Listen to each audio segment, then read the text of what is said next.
सिमडेगा में नवनिर्मित अनुमंडल कार्यालय भवन की अनियमितता की गड़बड़ी की सूचना सोशल मीडिया के माध्यम से अधिकारियों और जनप्रतिनिधियों को मिली है। जानकारी मिलते ही आदिवासी कांग्रेस के स्टेट कोऑर्डिनेटर दिलीप तिर्की इस मामले की जांच करने नवनिर्मित अनुमंडल कार्यालय भवन पहुंचे, जहां व्यापक स्तर पर गड़बड़ी पाई गई। वहीं इस दौरान कार्यस्थल पर तैनात ठेकेदार के मुंशी सोनू कुमार कार्यस्थल के मेन गेट में ताला लगाकर भाग खड़ा हुआ, जिससे आदिवासी कांग्रेस सहित कई पत्रकार कार्यस्थल कैंपस में ही कैद हो गए। तत्काल इसकी सूचना डीसी अजय कुमार सिंह और एसडीओ सुमन तिर्की को दी गई, जिसके बाद सदर थाना प्रभारी दलबल के साथ वहां पहुंचे और कार्यस्थल के गेट पर लगे ताले को तोड़कर सभी को बाहर निकाला।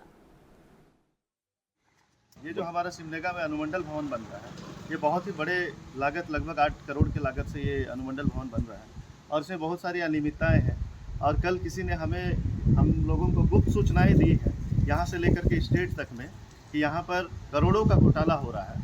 किस शक्ल में हो रहा है, किस स्थिति में हो रहा है, उनका भी उन्होंने गोपनीय तरीके से हमें व्हाट्सएप में दिया और उसी का जांच के लिए हम लोग आज दिन में अभी पहुँचे थे।